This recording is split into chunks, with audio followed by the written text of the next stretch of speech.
Oui,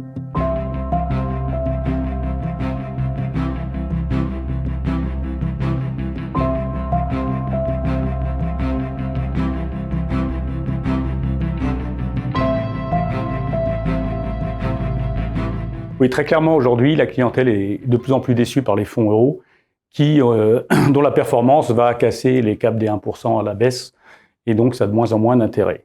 Je vous rappelle que les fonds euros sont composés majoritairement d'obligations, que le taux des obligations et du sans risque est quasiment nul, voire négatif. Donc déjà, donner du 1%, c'est énorme, eu égard au reste du marché. Donc quand l'OPCI a pointé son nez avec des portefeuilles qui notamment étaient composés d'une poche immobilière d'à peu près 60% de leur actif, forcément, ça dope les performances, car comme tout le monde le sait, le rendement des actifs immobiliers, selon les classes d'actifs, va se situer dans une fourchette de 3 à 5%. Alors toute la question de l'OPCI, c'est comment va être investi le reste de la poche, c'est-à-dire les 30%, il y a 10% de liquidité en général, et les 30% d'actifs restants, ça peut être sur des supports un peu nerveux, ou sur des foncières cotées qui sont quand même assez fluctuantes, ça peut être sur des supports plus tranquilles. Mais toujours est-il que, globalement, aujourd'hui, dans le contexte actuel des taux, j'allais dire pour être clair, qu'on risque de faire 3 fois plus de performance avec un OPCI qu'avec un fonds euro.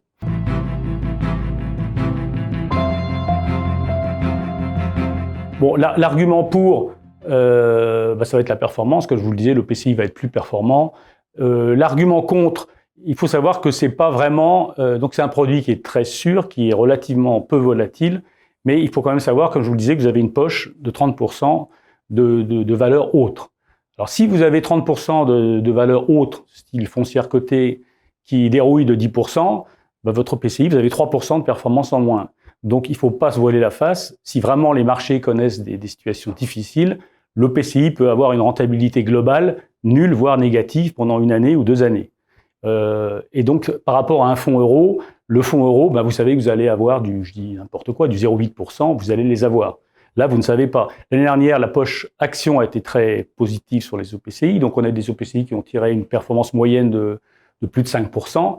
Cette année, avec le niveau des marchés actions qui a plutôt été mauvais, les OPCI risquent d'avoir une performance beaucoup plus décevante.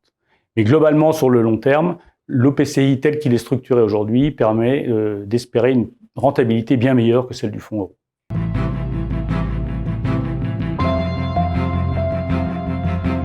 Alors, les perspectives de rendement, comme je le disais, on peut s'attendre sur long terme à une perspective, une fourchette de rendement dans le cadre actuel des taux aux alentours de 3,5%, 3 à 3,5%. Donc on va être un peu à cheval entre le rendement du fonds euro et puis la rentabilité globale d'une SCPI. Où je vous rappelle que sur la SCPI, vous avez à la fois les loyers qui tombent et puis cerise sur le gâteau, si la SCPI est bien gérée, une revalorisation de la part.